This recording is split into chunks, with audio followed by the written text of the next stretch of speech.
भी तो वोट जा सकता है। इसलिए कि राहुल गांधी राष्ट्रीय उपाध्यक्ष हैं, इसलिए कि सोनिया गांधी आपकी राष्ट्रीय अध्यक्ष हैं, क्या वो कोई सवाल नहीं उठाएंगी पार्लियामेंट में? क्या वो अपनी कॉन्स्टिट्यूएंसी को लेकर चर्चा नहीं करेंगी? क्या उनके संसदीय क्षेत्र में सब कुछ अच्छा चल रहा है इसलिए वो कोई मुद्दा नहीं उठाएंगी? आखिर संसद बनी किस लिए है? अगर बड़े नेता अपने क्षेत्र के मुद्दे उठाने से हिचकिचाएंगे या शर्म महसूस करेंगे कि इतना बड़ा नेता इस प्लेटफॉर्म में क्यों बोल रहा है, तो फिर उनको चुनकर भेजने की जरूरत क्या है?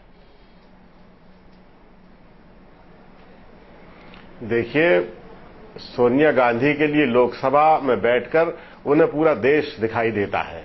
और जहां तक कॉन्स्टिट्यूएंसी का सवाल है, मैंने आपसे पहले कहा कि रोजमर्रा का जिस परिवार का एक एक जन जन से संबंध है, कनेक्टिविटी है, संवाद है, वो कंसर्न है वहां की जनता से, एक रिश्ता है उनका, एक परिवार है, तो अलग से किसी फोरम पे ये सब चीजें करने की क्या आवश्यकता है? अलग से फोरम हमारे नेता लोकसभा को पूरे देश का मुकेश नायक पूरा साहब देश अलग देखते हैं लोकसभा में देश की सबसे बड़ी पंचायत का मुद्दा है।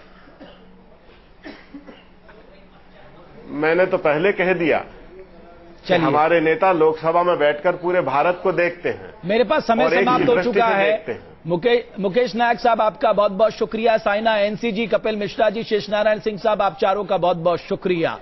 लेकिन अमेठी का अंदाज बदल रहा है क्योंकि यहां चुनाव एक अलग अंदाज से लड़ा जा रहा है और वो लड़ रहे हैं आम आदमी पार्टी के नेता कुमार विश्वास। छोड़ जाते हैं आपको कुमार विश्वास के एक अलग अंदाज के साथ, वो किस अंदाज के साथ राहुल गांधी को उनके गढ़ में चुनौती दे रहे हैं।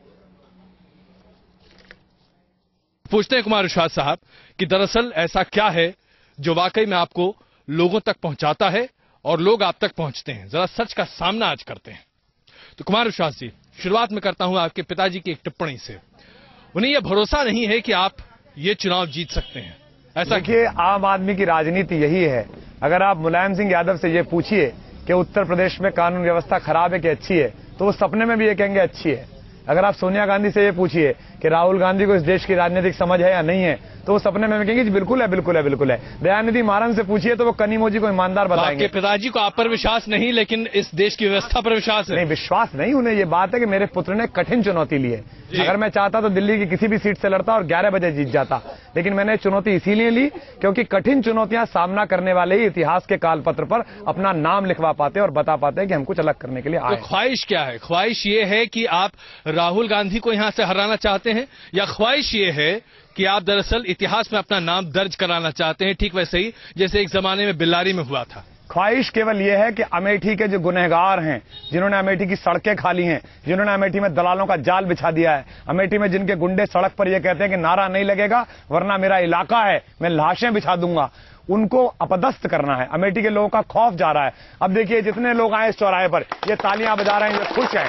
इससे पहले अमेठी ने नहीं देखा था, इससे पहले अमेठी ने ये जादू नहीं देखा था। मुझसे दिल्ली के पत्रकार पूछते हैं, अमेठी के गांव में तो गरीबी बहुत है, खाना कौन खिलाएगा? लेकिन अजय जी, अवध है, यहाँ कुटिया के दरवाजे पे भी पानी मांगिए तो गुड़ की डली से खिलाता है आदमी। इतने अच्छे लोग हैं।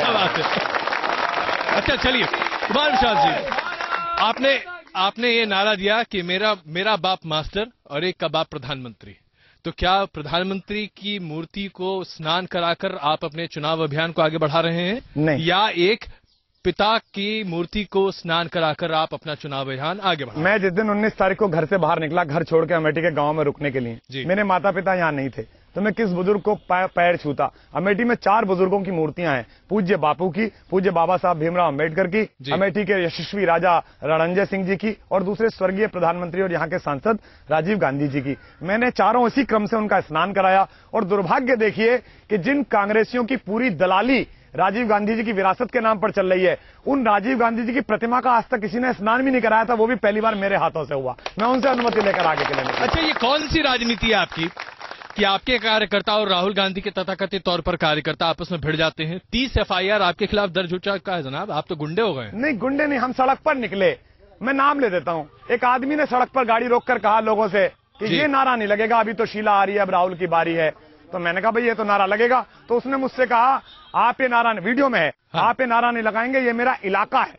तो मैंने कहा इलाका किसका होता है? जनता में से आवाज आई, कुत्तों का। इसमें मैं क्या कर सकता था?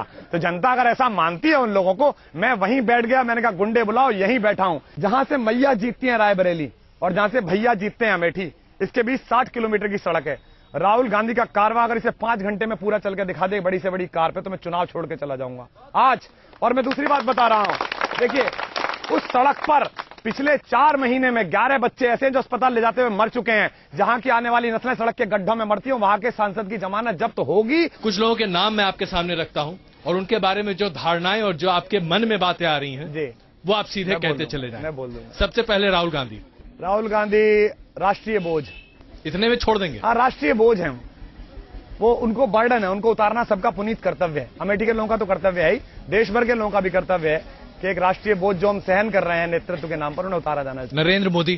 नरेंद्र मोदी कुछ यक्ष प्रश्नों से बचते हुए एक ऐसे व्यक्ति हैं कि अगर उनका सामना कर लें तो इतिहास में उनका नाम हो सकता है, अन्यथा वो कालखंड में ऐसे ही रह जाएंगे कि हाँ एक व्यक्ति ये था, आगे आगे चला गया।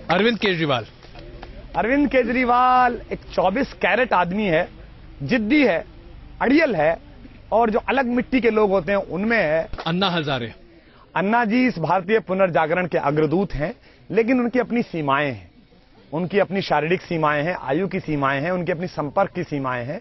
उन सीमाओं में रहते हुए उन्होंने अपना काम कर लिया है। वे चुके हुए नहीं, कर चुके हुए व्यक्ति हैं। उससे आगे का काम हमें बढ़ाना चाहिए। ऐसा क्यों ना हो कि जब आप कविताएं पाठ इतनी अच्छी अच्छी करते हैं तो कोई जो एक कविता जो शुरुआत में आपकी बड़ी चर्चित रही, जिसे लेकर लगातार लोग आपको याद करते रहे, अभी मैं पढ़ रहा था पंक्तियां उसकी, कुछ अगर आपको याद हो तो क्या आप उसे दोहराना चाहेंगे हमारे दर्शकों? हाँ, मैं सुना देता हूँ, बच्चे बहुत सुनना चाहते हैं, हर रैली में सुनना चाहते हैं, मैं सुना देता हूँ उसे कि कोई दीवाना कहता है, कोई पागल समझता है,